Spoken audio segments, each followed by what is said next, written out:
And so continues my journey through the Nolan filmography, taking me back to 2005 when I was 15, going to see Batman Begins for the first time in movie theaters. Being a huge fan of comic books and Batman being my number one favorite superhero for the DC comics, this film has always meant a lot to me, and I think I've even grown to appreciate it even more now that I've been watching more of Christopher Nolan's films, seeing his style all throughout. I would say, having now seen three of his previous films that obviously were released prior to this film, I see a lot of his style in this film. I love that, first of all, a lot of the actors from his first film following showed up, smaller roles, nothing major. You also have Burt from Memento showing up as one of the cops for Gotham, also having more of a prominent role compared to the actors from following. But aside from those actors, I feel like this is the film where you see a lot of the actors that Christopher Nolan will continue working with moving forward. I feel like Batman Begins sort of started that. He brings back Michael Caine a lot. He's in Inception.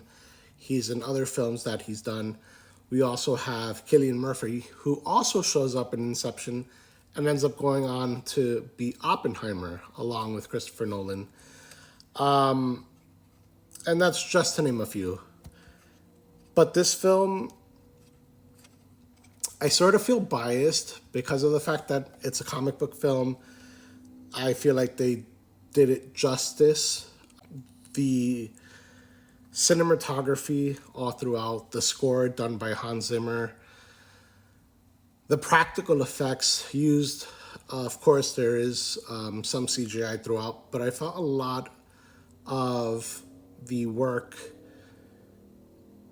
in the practical effects was very appreciated. We also get Liam Neeson showing up in a pretty big role. Again, I don't want to spoil anything if someone hasn't happened to seen this film yet.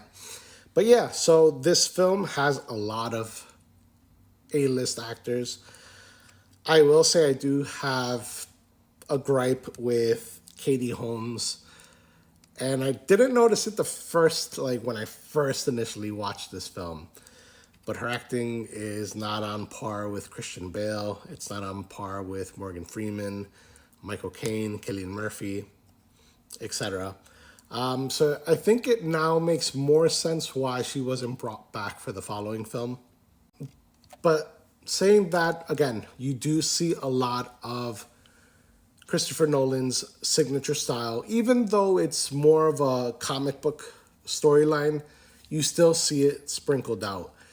And something that I've noticed so far in Nolan's films is that he loves using icy mountainous landscapes throughout his films. And it's pretty cool that that's kind of one of his signature things, along with how he tells stories. Although this film is primarily linear, there are moments where you do get flashbacks, which again is another one of his styles that he enjoys using to tell stories. But yeah, it's a great film. I can't wait to watch The Dark Knight Rises. But next up is The Prestige. As far as my rating for this film,